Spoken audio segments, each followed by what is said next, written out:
everybody. My name's Emma Kate Rose. I'm from Brisbane. I work for the Food Connect Foundation. If you have a look at the bios on the program, I'm the only one with the funny bio because I got the memo saying make it funny. And I was like, can't you just grab it off the website?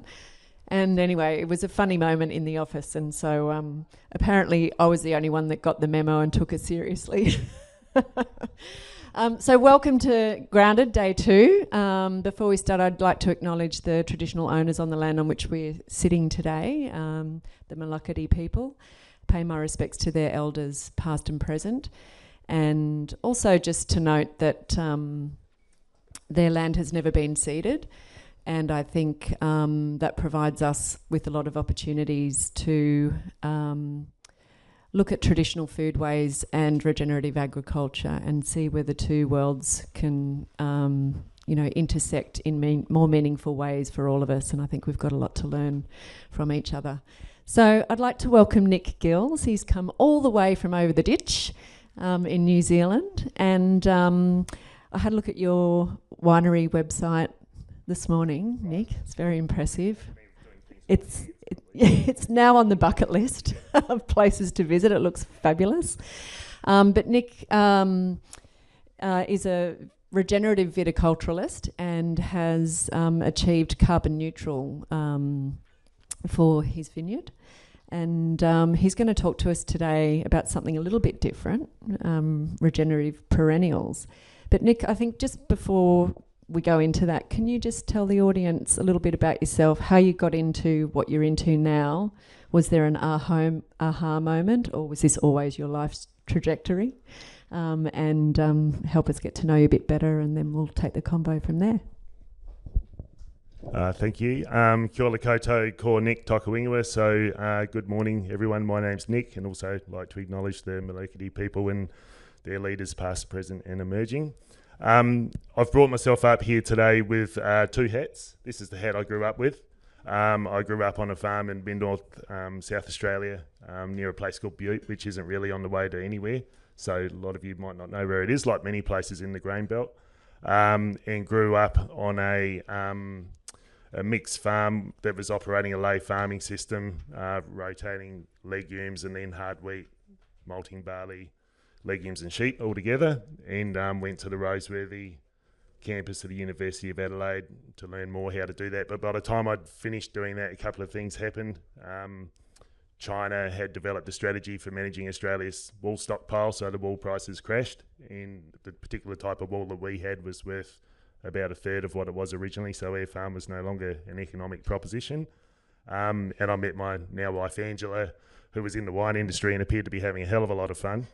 So I transitioned out of farming to wine, and that was when the wine industry in Australia was doing this. And pretty much, if you had some sort of degree, could drive a tractor and had a heartbeat, you were in. So that worked well for me because I had all those things.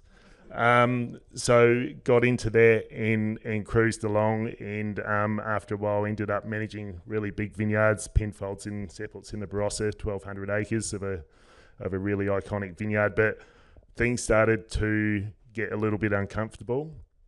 That vineyard operation was bringing in huge amounts of water from the Murray River. We were starting to learn about the effects on the river. We already knew about dry land salinity, and then around about the year 2000 had another couple of really important things happen. Angela was pregnant with their first child, Ruby, and we did a permaculture design course at a place called the Food Forest in South Australia with the Brookmans, Anne-Marie and Graham Brookman. Anne-Marie is here at this event at the moment.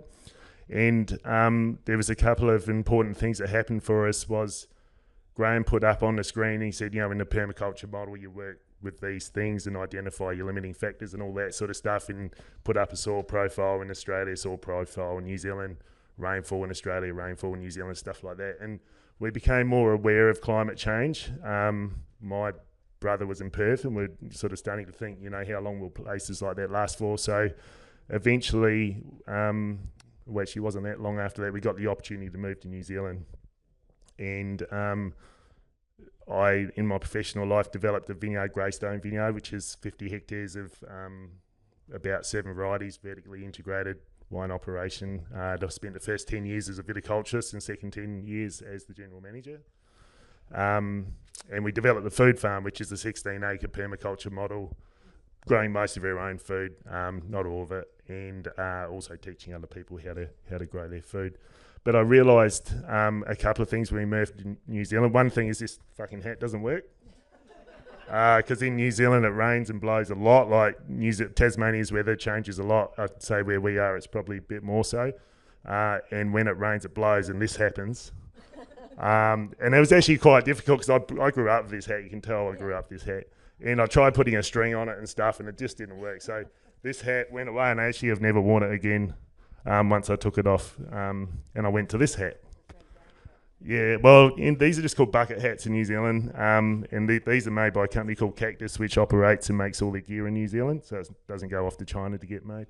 It's quite expensive, but it lasts forever. You can use it as a dog bowl, water bowl for your dog, all that sort of stuff. And it doesn't matter how wet it gets, it still just pours off the edge, so you got your own little personal veranda. And if it really blows hard, you got to just crank it down harder. But I grew up on a farm, never saw a frozen puddle or anything like that, and found myself in New Zealand. Got a tractor really stuck in the mud once because the mud was frozen solid, and I didn't realise, and I thought it was just hard ground. So yeah, quite a learning experience. So anyway, we developed the vineyard along conventional lines, but around about 2010, realised I was really living a double life. We were running the vineyard conventionally and had organic production at home, and we always had, particularly once we had children. And with a science background, you look at how some of the herbicides are developed and how things like LD50s and withholding periods are developed, and it's pretty rubbery science, and I wasn't really happy to go with that. And also at home at Butte, all the old people die of cancer, and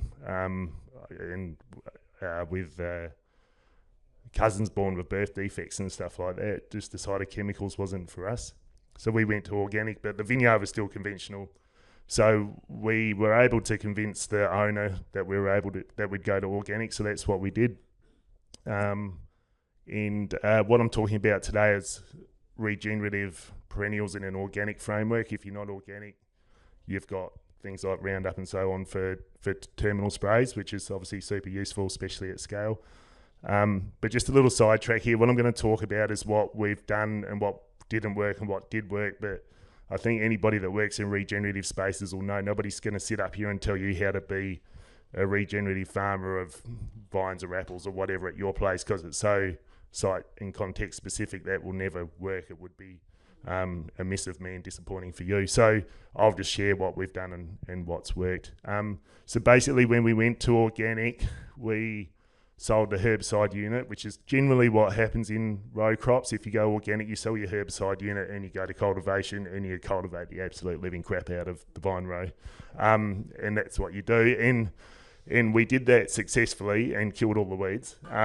But some of the vineyard over here is perhaps a bit like Chaddo. I saw it this morning from, I was up on a hill and looking across, and it's like this.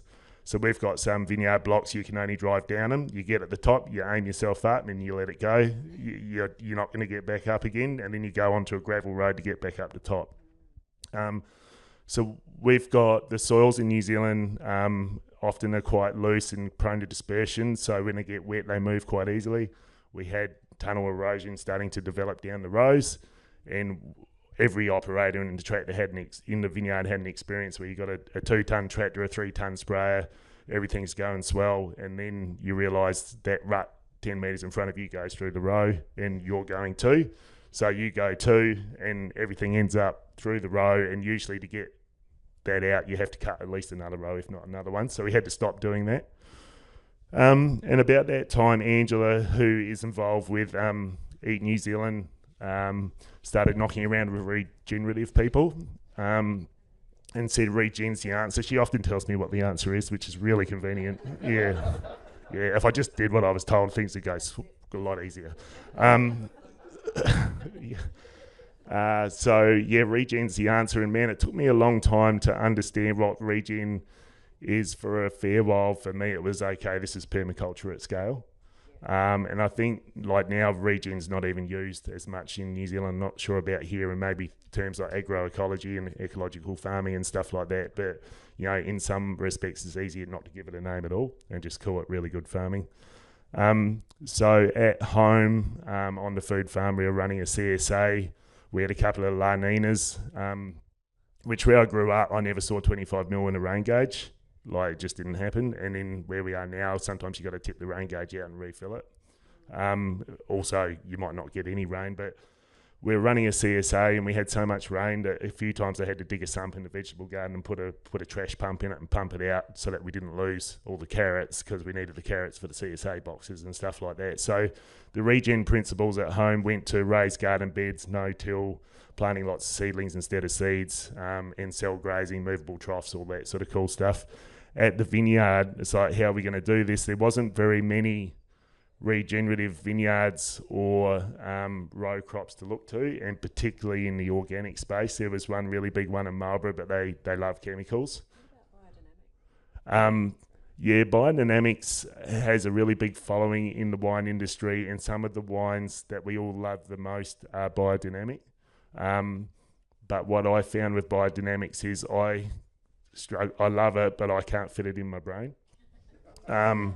So we were successful with the application of biodynamics at Greystone for a fair while when we had a biodynamic practitioner in the operation, but you can't force biodynamics.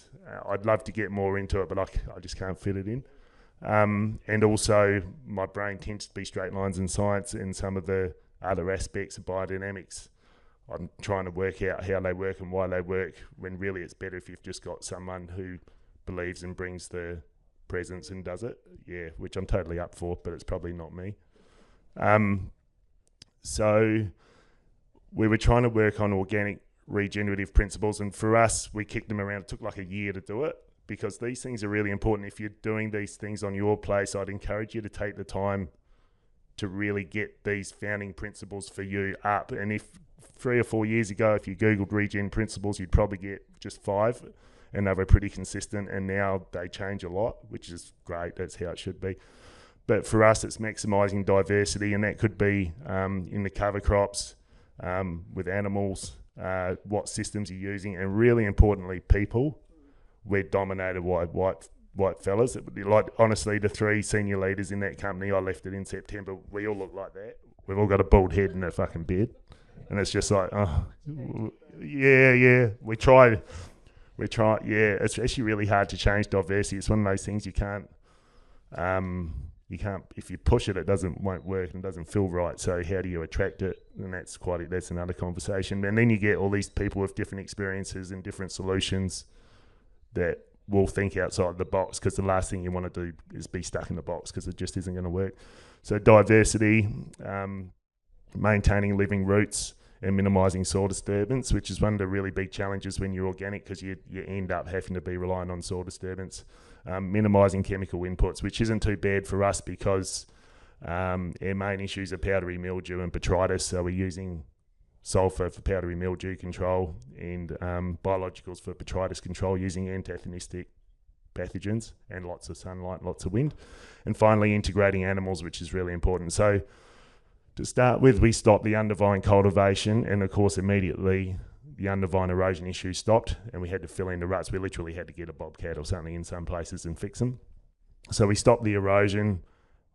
I was always a little bit windy on this, and pretty quickly, within 1 to 2 seasons, we struck issues, to be completely honest. And as you'd expect, there's a reason we control vines under weeds, because they don't like weeds that much. And in particular in New Zealand, our weed population is dominated by perennial grasses, Phalaris, cocksfoot, fescue, what they call twitch, which is kind of like the cool climate cousin of couch or kikuyu, all highly allelopathic grasses that are exuding chemicals that are shut down most perennials. Things like gum trees will blast through it, but if you put a fig tree or something like that in that environment and don't weed around it, hasn't got a hope. It might not die, but it literally won't grow. It'll just stay the same for 10 years. So we went to an undervine system with basically a horizontal weed whacker called Undervine Clean from a company called Clemens. That works really well, cleans stuff up, but, again, if you're just sort of making it look nice and mowing it, you're still getting a decline in vine vigour, your internodes will pinch up, your bunches will get tighter, you might start having trouble with your ferments because of your yan and all that sort of stuff. So we fixed the soil, we had great erosion control, we had great water infiltration, water holding capacity, but the vineyard went backwards. So I wouldn't advocate for that. There are certain situations where you could do that. I think if you replanted a vineyard on really powerful rootstocks, you could get away with something more like that. So we're like, well, what are we going to do now? And of course, New Zealand has lots of sheep. Aussies love teasing Kiwis about their sheep population. We kicked around some other ideas on the food farm. We used geese really successfully, 2 geese each as much grass as a sheep. They look like a big duck, but they're not. They're exclusive grazers and they don't really eat invertebrates. I think geese are really useful at small scale, but we don't have a road to market for 1,000 geese. If we've got a 50-hectare vineyard, we need a fair few geese. And there actually is people that'll kill. There's a fairly big European population in parts of New Zealand that eat geese, but you got to kill 500 at a time, and all that sort of stuff's hard to scale. We already know how to use sheep, so we went with sheep.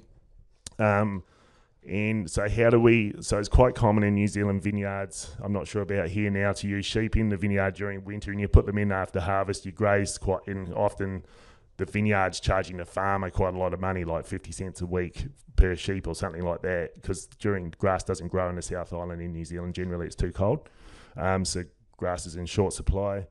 But of course the farmer manages that by not putting a hell of a lot of effort into their sheep management, and they're grazing it down to the boards, all that sort of stuff. So we work with a farmer that I've known for 20 years since we moved there in 2004. He's a really great sheep farmer, and he pays a token amount of money to the vineyard, not very much, but at the same time he puts a lot of effort into sheep husbandry. So if you're going to do stuff like this and you're a grower of vineyards or pome fruit or stone fruit or kiwi fruit or whatever it is, you either have to also be not just passionate but very skillful with your animal husbandry, or have someone in your team who is.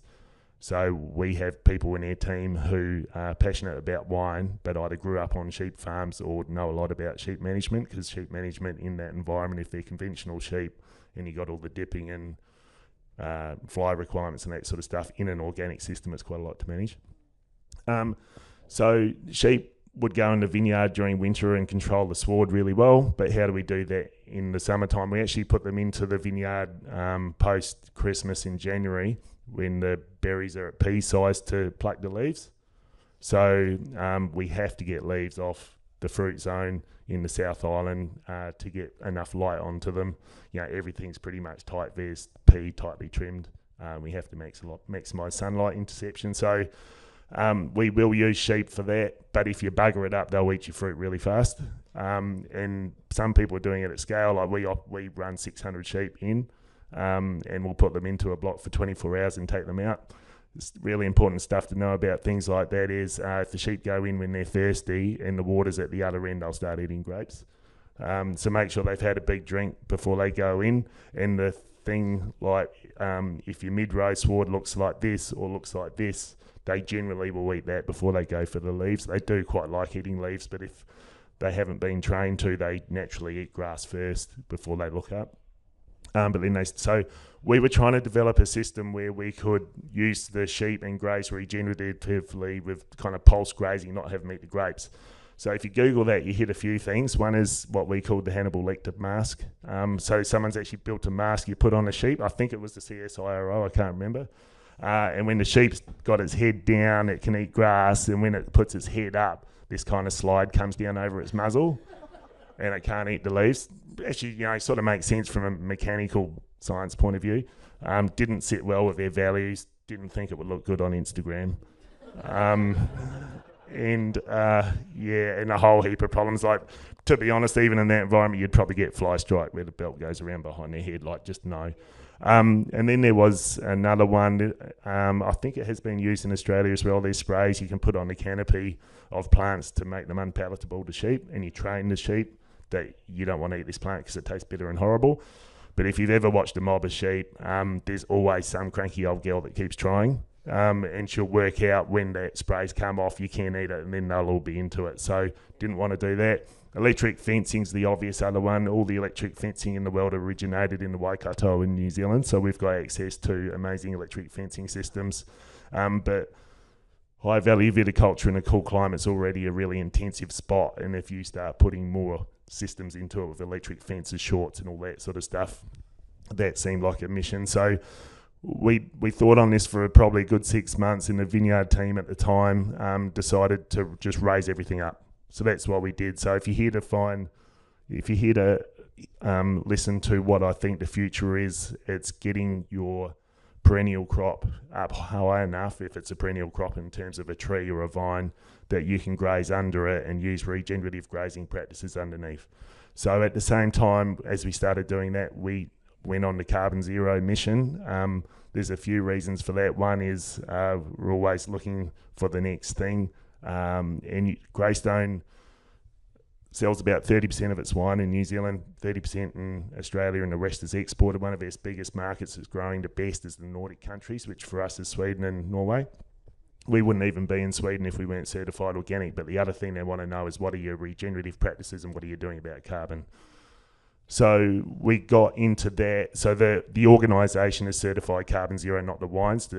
Certify an individual wine like this wine here will cost $30,000 for me just to certify that SKU, which is too much, so the individual wines aren't certified.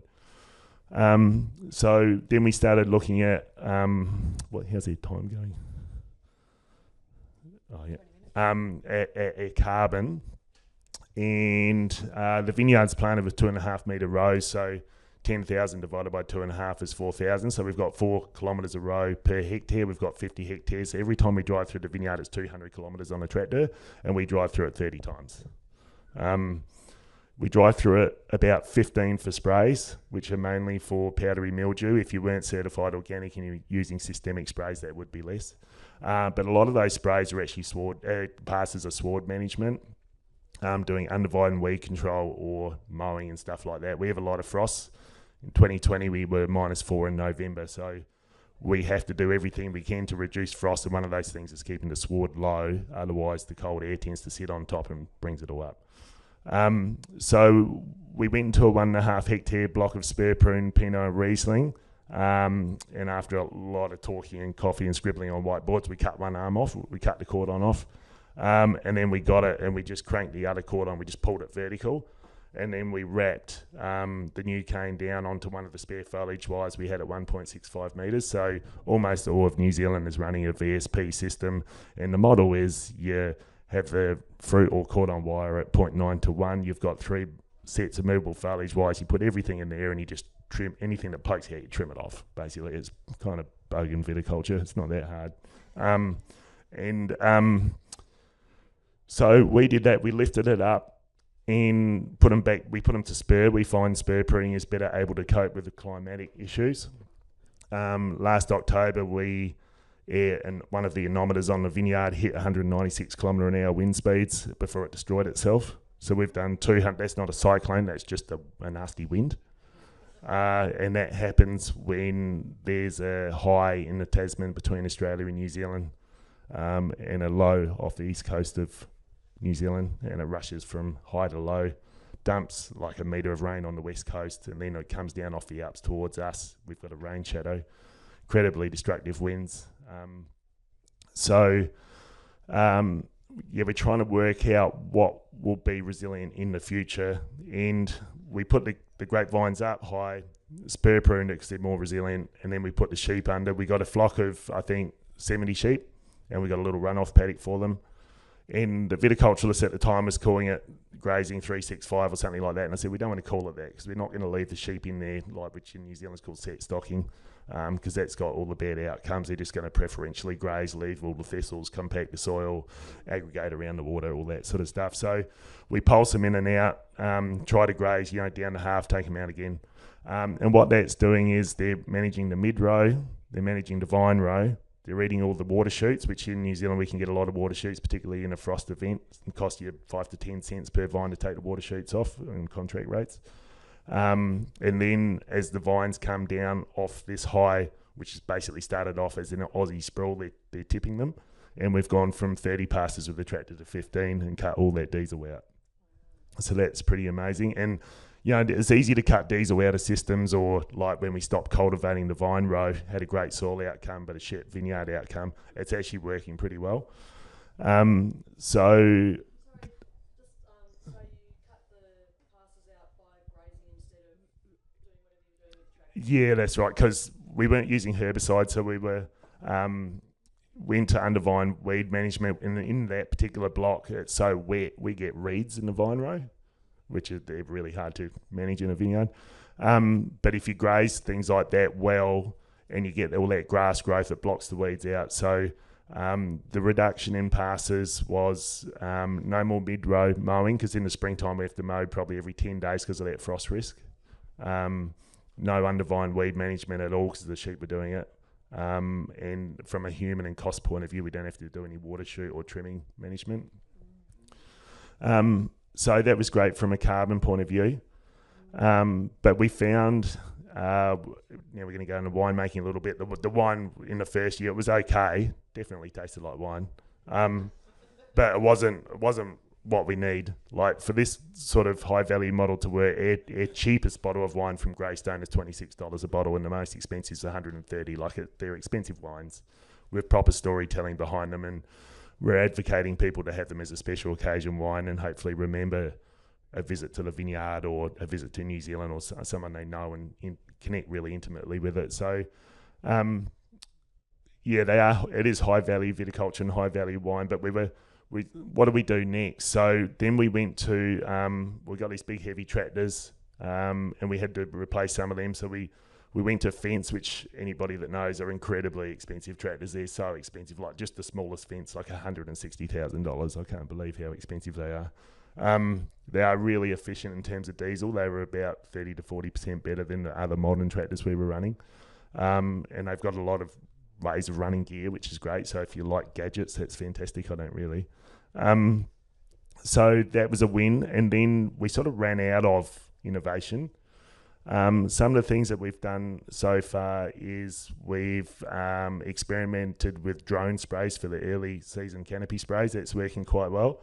But I don't know how it works here, but in New Zealand, when you get a drone person in, they always work across the contour because they generally are doing either herbicide spraying or gorse and broom control, and they're also used in New Zealand a lot for mustering animals and doing lambing beats because the lambs are worth so much. On the farm I grew up, the lambs either just lived or died.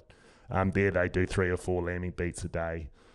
And they'll use the drones to go down off a hillside. They've got a horn and a light on it, all this sort of stuff, and they can move them up to where the dogs are or whatever. So default drone spraying seems to be across the contour on a hectare rate. So we talked to our drone operator, and you want them down low, moving slow, high water rate, because we don't have systemic fungicides. We can do that for the first 3 or 4 sprays effectively, then our canopy gets too big and I don't think it's effective. And the other weird thing, and this sort of does my brain in a little bit, but we were getting like normal electricity, and when we went carbon zero, now we use carbon zero electricity. It all comes in the same wire.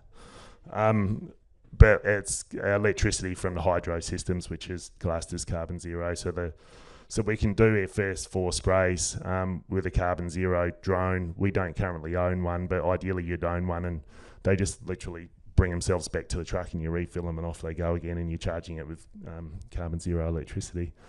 So did that reduce your costs of labour? Yeah, it does reduce your costs. I think at the moment, because of the way we're using that drone and we're hiring it, that's quite expensive. But if you did the capital outlay to buy one, and you've got someone in the team that likes drones, that would definitely work. Most people who have drones like them. We had a camera person once at the vineyard who didn't like their drone, and they'd been told to use it. It was just crazy. It was shooting all over the place, and yeah. Anyway, so if you've got I guess it's like anything. If you've got someone with a drone or a sheep or a new system, they got to be really passionate about it, love it, and be invested in it because they'll make it work. But if you've kind of made them do it, it's just setting it up for failure.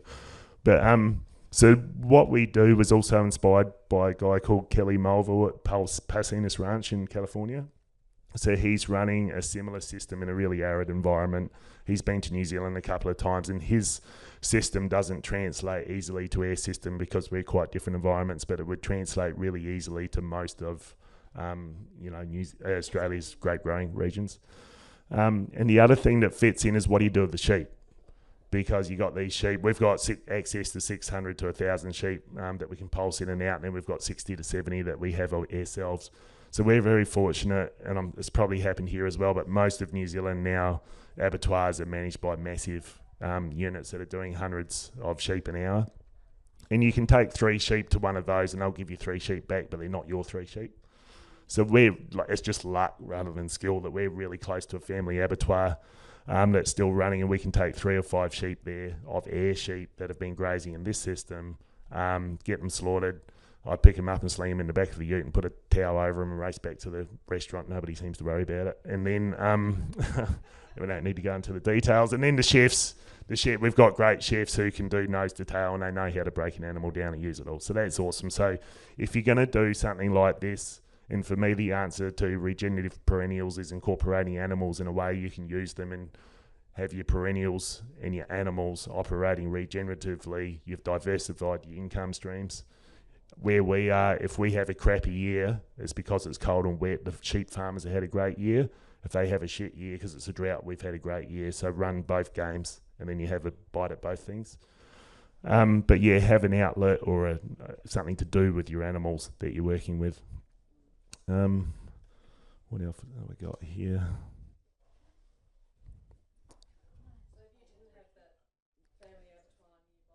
Yeah.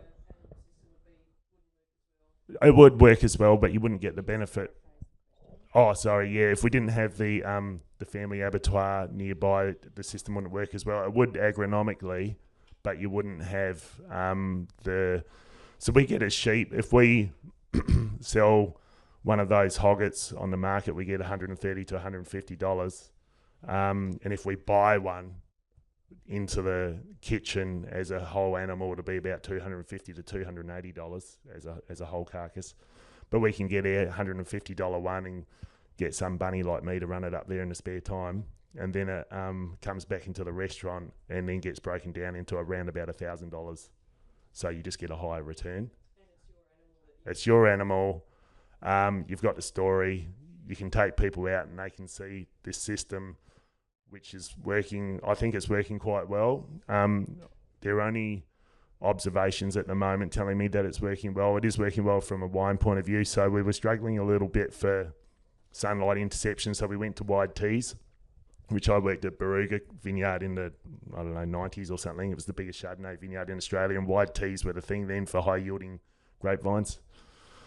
So we did that just to get the canopy to break out and around. And that's working quite well. We have to do all the work by hand, but most of their work is by hand anyway. We're hand picking and all that sort of stuff. But it does exclude short people. You literally can't reach it if you're short. You won't. You'll be right up on your tippy toes. Some people. So if you, so they were pretty common in Australian viticulture. It's just a tea bar on the post. Literally probably a piece of RHS or like a Waratah in the bad old days, screwed onto the post. Usually had a couple of triangles going out to stabilise it, and then you're running 2 cordon wires, and each vine might have 4 cordons which are spur pruned.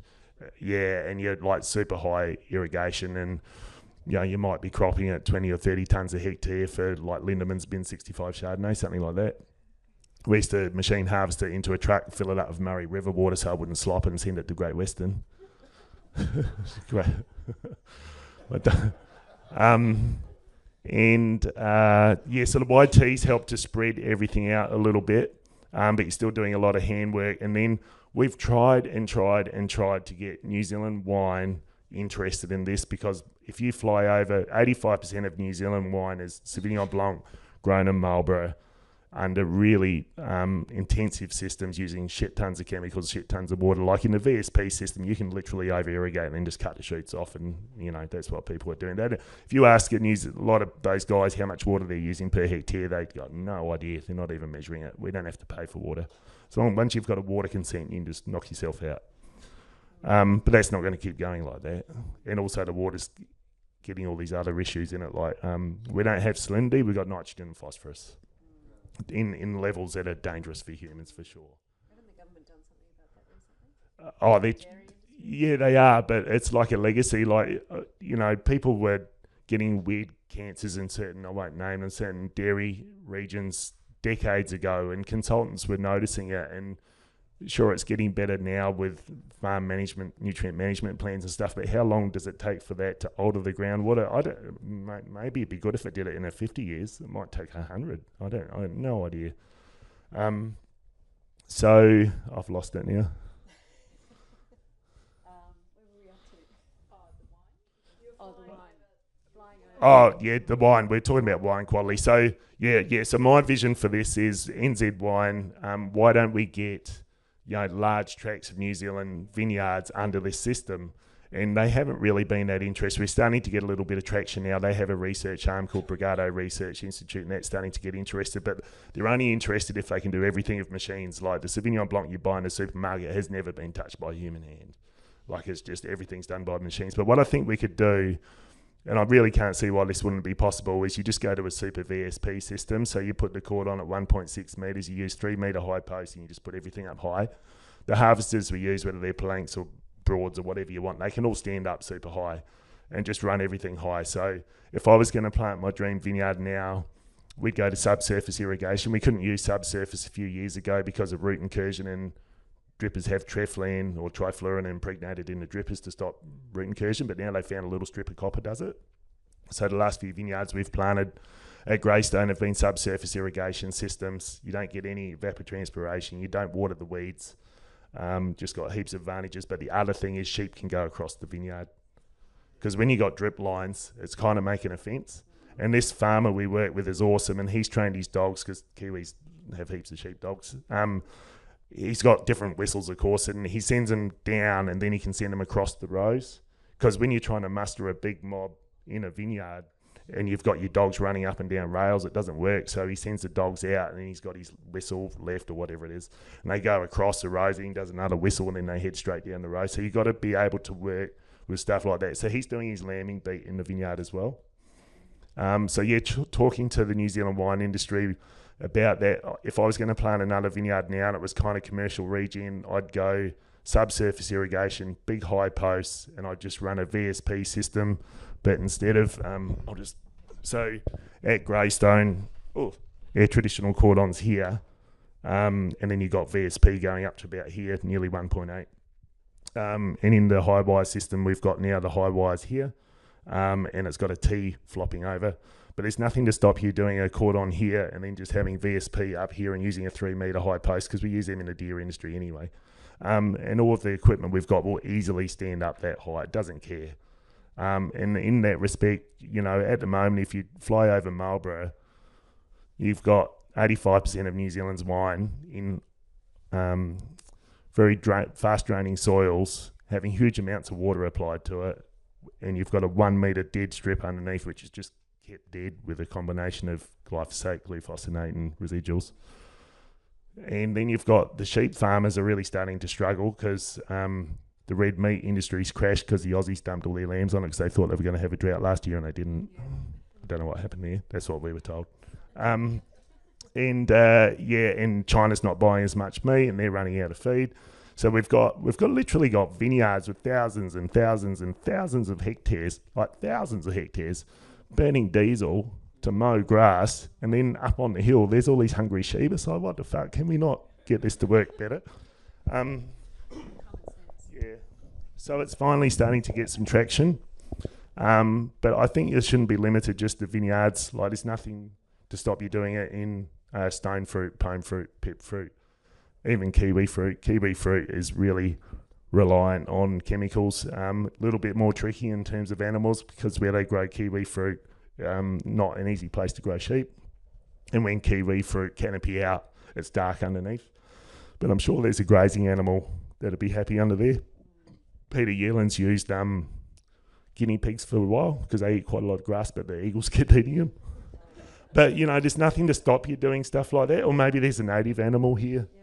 But, I would encourage people to think about, if you do that, ideally you need a route to market for that animal for it to work, either for the animal itself or a product from the animal.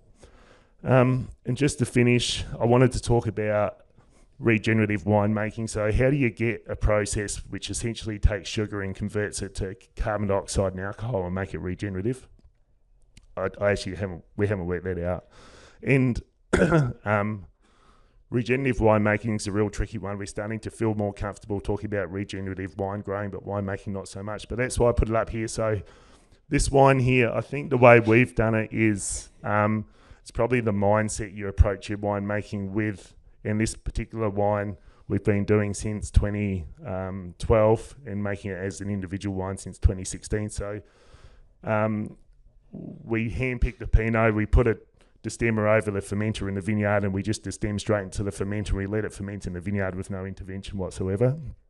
So it doesn't go back to the winery until it's completely finished and it's ready for pressing.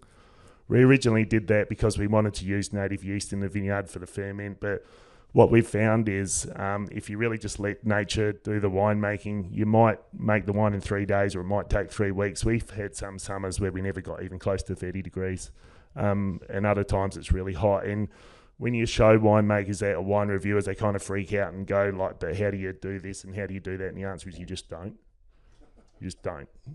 The rule with this wine is you can't put anything in it. You can measure the crap out of it because that makes people feel better. So the winemaking team measure it twice a day. But they're not allowed to do anything to it. So, and we don't even use plungers anymore. We just do it by hand. So, for the wine people, when the cap comes up, all we're doing is keeping the cap wet. We're not doing anything else. So, I smuggled a couple of bottles over in my socks. They were clean socks. And I'm not saying we should do a wine tasting now because I know everyone's busy. But I'm going to put a couple of bottles up at the restaurant, and people that are interested. Either just feel free to go and ask for a wee taste. But they are vastly different. These wines are always 1% alcohol lower than the ones made in the winery. The wines we make in the winery are all wild ferments. We generally don't use yeast, but this is taking it to another level. And we originally did it because of the yeast population, but what we found is the weather and the season, and particularly the diurnal temperature fluctuation is what's making the wine. And we don't know anyone else in the world doing this like this. There's people making, skinsy wines and amphoras and all that sort of stuff, and we were doing that too until we broke the amphora. But this is their kind of thing that we've found, and it's working really well for us. It's quite an exercise in faith. We've never had a failure. So you just have to have really good grapes that are picked well. And I think a lot of that stuff is, you look at winemakers and they're looking at fruit coming in, they might flick the odd bunch out or whatever, and you're looking at people that are really good farmers. For me, it all comes down to observation and being totally immersed in what you're doing, loving it, and just bringing all that to the game, and it tends to work out. And then there's just a matter of how to turn it into a buck, I guess, which is another thing all the time. So we've been telling the story of this wine since 2016, but we still mostly meet people who have never heard of it. So talking about regenerative certification, and I don't want to be certified because you can't put me in a box and all that sort of stuff. Like Greystone has a person, all they do is that they're a storyteller, and it's a full-time position. They work their arse off, and they still don't tell the story fast enough, often enough, effective enough for it to make a difference. So I'm not sure what the answer is there. I can see the value of being certified and also the risks of it. But, the wine industry is generally probably better at storytelling than, say, commodity sheep farming generally, but we're still not doing it well enough. So that's another thing. And that's where, positive social media and all that sort of stuff becomes really cool. So I'm sure if you follow Greystone on Instagram, I'm not on any social media. Angela does it all for me.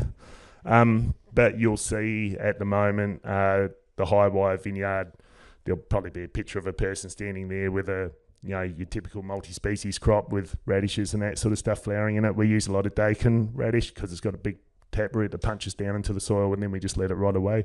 Some of it goes into the kitchen. Sunflowers and so forth. Sunflowers won't be doing too much yet because it's only just started to warm up. And feeding the soil and insects and all that sort of stuff. But the take-home message is, there'll be a person standing next to these vines at my head height, so I'm 6'3", so about 6 foot up. And the answer to regenerative perennials and carbon and all that sort of stuff for me is creating a perennial system you can integrate animals into and utilising both of them and running both of them using the regenerative principles we're all kind of becoming aware of, and then also working with people that can give you a road to market, really good storytelling and finding customers that value that, because it ain't going to be a $15 bottle of wine, it's going to be a $50 bottle of wine, and it's a special occasion wine. And by drinking that bottle of wine or having a glass and sharing it with friends, you've enabled that company to keep working on these processes that are literally packing carbon into the soil and doing a better job. So that's all those sort of things wrapped together.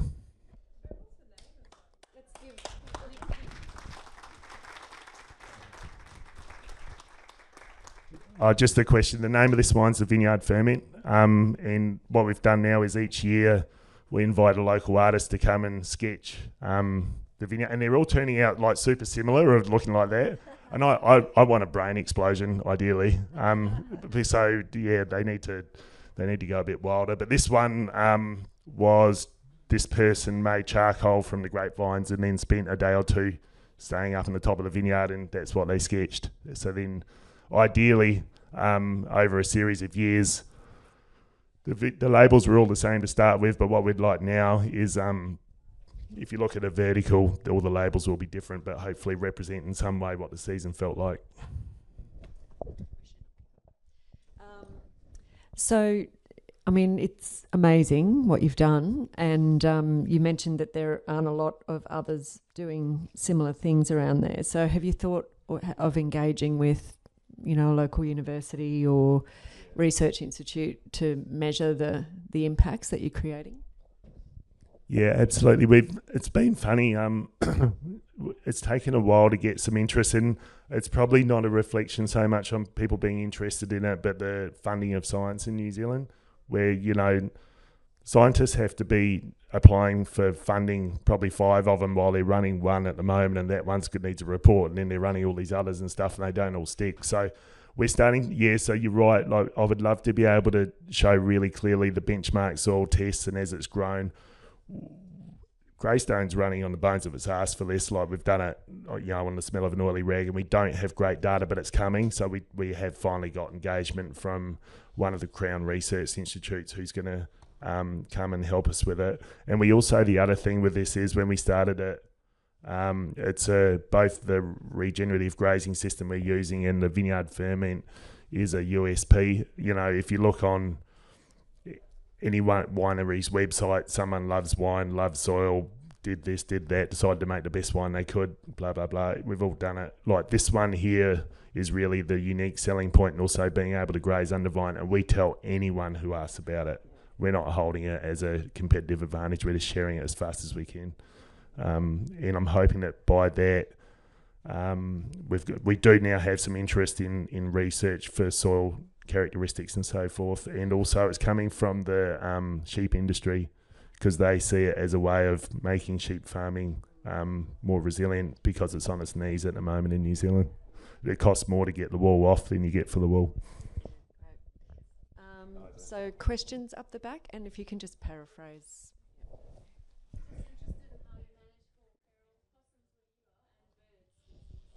Yeah, so feral possums. I only shot my first possum a year or two ago at home on our farm, because where I grew up, possums were super special.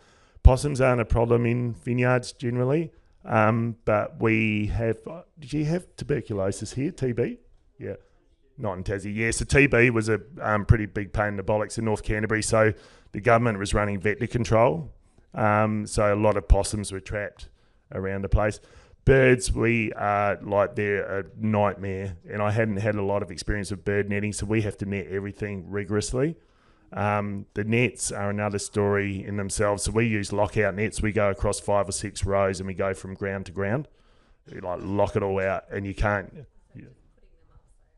Yeah, we've got big net applicators. It's a massive job. It costs 40 cents per square metre for the net. It only lasts for 10 years. We can't recycle it. We used to be able to recycle it, then we can when we can't. Last time we recycled it, and then I wasn't sure after I'd done it if that guy really was recycling it. So we've gone to lasers. and they're working pretty well, but not with wax eyes or silver eyes. So wax eyes and silver eyes are so tiny, they have to feed so often, they're not scarable, really. You have to exclude wax eyes, but their biggest problem is starlings. Wax eyes are an issue for us in really cold weather. They come down out of the mountains and they have to feed. They're almost like a hover bird or something. But we've got a laser system working, covering 6 hectares. And the advantage of it is it just sits on the shed and we can run tractors under to mow. We sometimes have to do fruit thinning or fruit management, botrytis and all that sort of stuff. And it's actually really crap working under a net up until about 10 o'clock because dew's just raining off it. And you've got to wear all your wet weather gear. People work slower. There's higher condensation. There's lots of cultural problems with the net.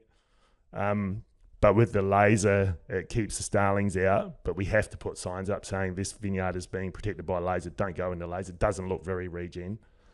And oh my God, it was so powerful. One day we were still mucking around with it and it got loose. And one of the guys was driving to the vineyard and he would have been 4 kilometres away and it was shooting across the top of this property. Any mountain around here you can see, you could hit it at night with this laser. So I don't know, like apparently it's not dangerous, but you wouldn't want to look at it. But it's a green light, and all it does is you program in the edge of the vineyard, and it goes quite slowly actually. It sort of wiggles, and you can see it. It's so bright though, you can see it in bright daylight. This green stripe, and apparently green freaks out the starlings, so that's becoming a lot more common. But we really have to work on bird control, otherwise the silver eyes put holes in the net in the grapes, and then the bees come. And we get to see the bacteria, and you can smell sour rot from like 30 metres away. So it's a huge cost for us. Yep.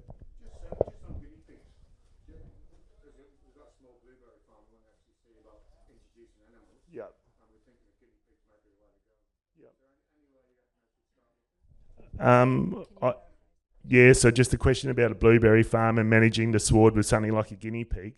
I think they're quite good grazers, and you know where the issues are with aerial predators. So you've probably got that locked off for birds, netted. So I don't think they particularly dig or anything. But what are you going to do with them all? And so I'd do a trip to Argentina where they slam them between a couple of hot plates and eat them, and then open a restaurant.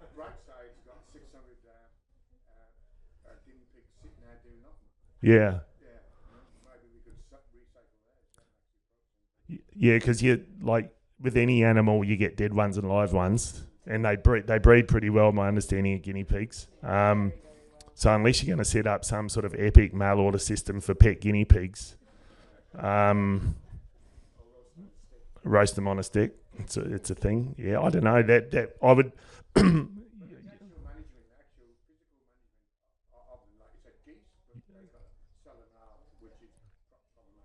Yeah.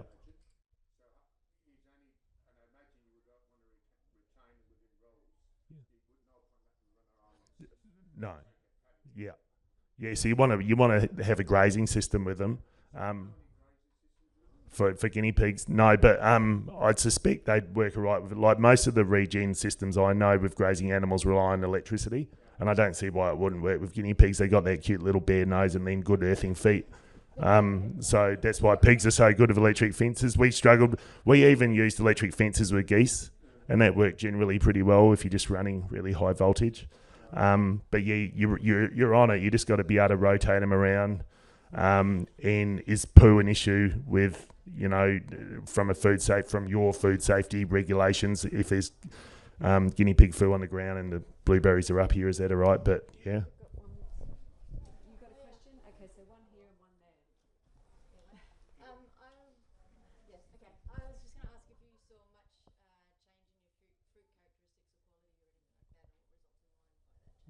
Yeah, just a question about the fruit quality and characteristics. Definitely different. I wouldn't say better or worse.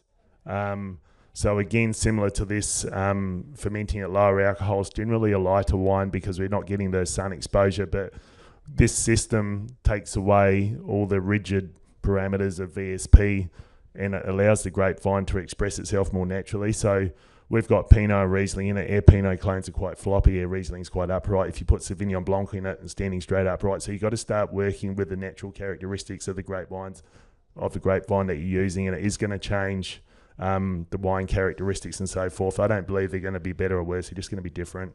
Yeah, and like in terms of like problem ferments or anything like that, no problems at all. Yeah, just different.